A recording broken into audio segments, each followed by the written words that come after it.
Bonjour à tous et bienvenue dans les Rendez-vous de l'écho, votre point journalier sur l'économie dans la métropole. Aujourd'hui, nous recevons Claire Zodo. Claire Zodo, vous êtes directrice du Grand Hôtel de Roubaix. Vous l'avez repris en 2009. Alors, dites-nous, comment avez-vous l'idée de reprendre ce Grand Hôtel ? C'était une opportunité comme une autre. Mon père étant bien positionné dans la région, dans les affaires. Moi, j'étais sur Paris depuis 10 ans. Cet hôtel était à la vente. Voilà, donc on en a beaucoup discuté, lui et moi. Et fin 2009, donc du coup, on l'a repris. Alors vous dites justement que votre père était aussi un peu dans le métier, on va dire. Est-ce que vous avez bénéficié justement d'aide de départ ? Il vous a beaucoup aiguillé pour cette reprise ? Alors lui n'est pas dans le métier, il est dans l'automobile. Moi, je suis dans l'hôtellerie depuis 10 ans maintenant. Bien évidemment, il m'a aiguillé, ça c'est sûr. Le monde des affaires, il y est depuis plusieurs années, donc il y a eu beaucoup de discussions et autres autour du sujet.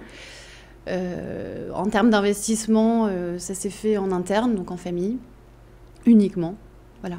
Donc pas de soutien de banque, peut-être des soutiens de la ville ou de partenaires ? La ville nous a énormément soutenus dans toutes nos démarches. Les institutions culturelles de la ville telles que le Colisée, la piscine, la condition publique et autres nous ont également supportés du début à la fin, à encore aujourd'hui. Il y a de vrais partenariats qui se sont enclenchés avec le Colisée. Les artistes viennent ici.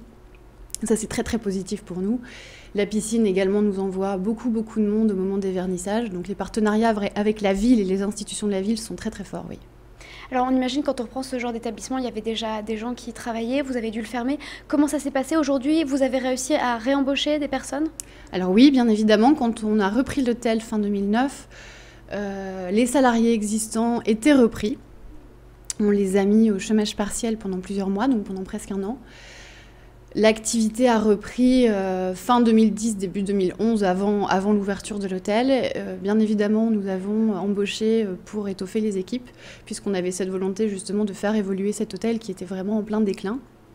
Il y avait à peu près une quinzaine de salariés de l'ancienne équipe que nous avons repris et nous avons embauché à peu près une dizaine de personnes.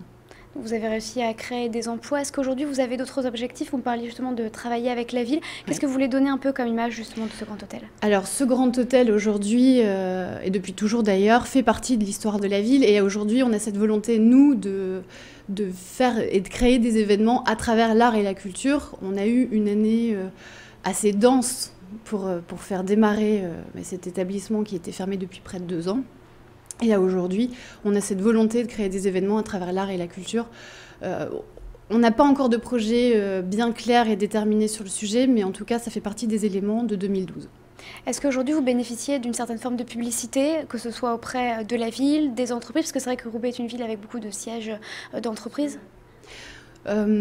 Alors, pareil, en termes de contrats avec les sociétés de la ville et autres, c'est très marqué, c'est très fort. En termes de publicité, oui, on sent que les gens nous épaulent, nous supportent, nous envoient du monde, ça c'est très important pour nous. En termes de publicité pure et simple, non, enfin je veux dire, ça se fait nous en interne à travers les réseaux sociaux, à travers la presse papier, qui nous sollicite énormément autour de cet hôtel. Est-ce que vous avez déjà eu des gens qui ont séjourné dans ce grand hôtel et qui ne l'avaient pas revu avant réhabilitation, qui reviennent ? Alors, oui, des gens qui ont séjourné ici. Alors, ce qui est encore plus frappant, c'est des gens qui se sont mariés ou fiancés il y a à peu près 50 ans, qui n'avaient pas revu l'hôtel, enfin, qui avaient vu l'hôtel en plein déclin et qui ont retrouvé l'hôtel aujourd'hui avec le lustre d'antan. Et ça, les gens sont émerveillés de ce qui s'y passe aujourd'hui, de la vie à nouveau qui s'y est créée. À travers justement les artistes qui reviennent, les hommes d'affaires qui reviennent. Voilà. Donc les gens sont assez impressionnés. Oui. Alors vous êtes à la fois directrice et propriétaire de l'hôtel. Une double casquette, c'est pas trop compliqué ? Non. Est-ce que j'ai l'air d'être angoissée par le sujet ? Non, pas du tout. Non, c'est plutôt même très épanouissant. Donc à la tête d'un hôtel, est-ce que vous avez d'autres projets ? Vous avez envie de reprendre plus tard d'autres hôtels dans la métropole ? Pourquoi pas ? Aujourd'hui, le sujet n'est pas là. On est encore en phase de démarrage avec cet hôtel. Il faut à peu près 1 an et demi, 2 ans pour trouver une vitesse de croisière plus que correcte pour un établissement tel que celui-ci. Demain, tout est ouvert. Voilà.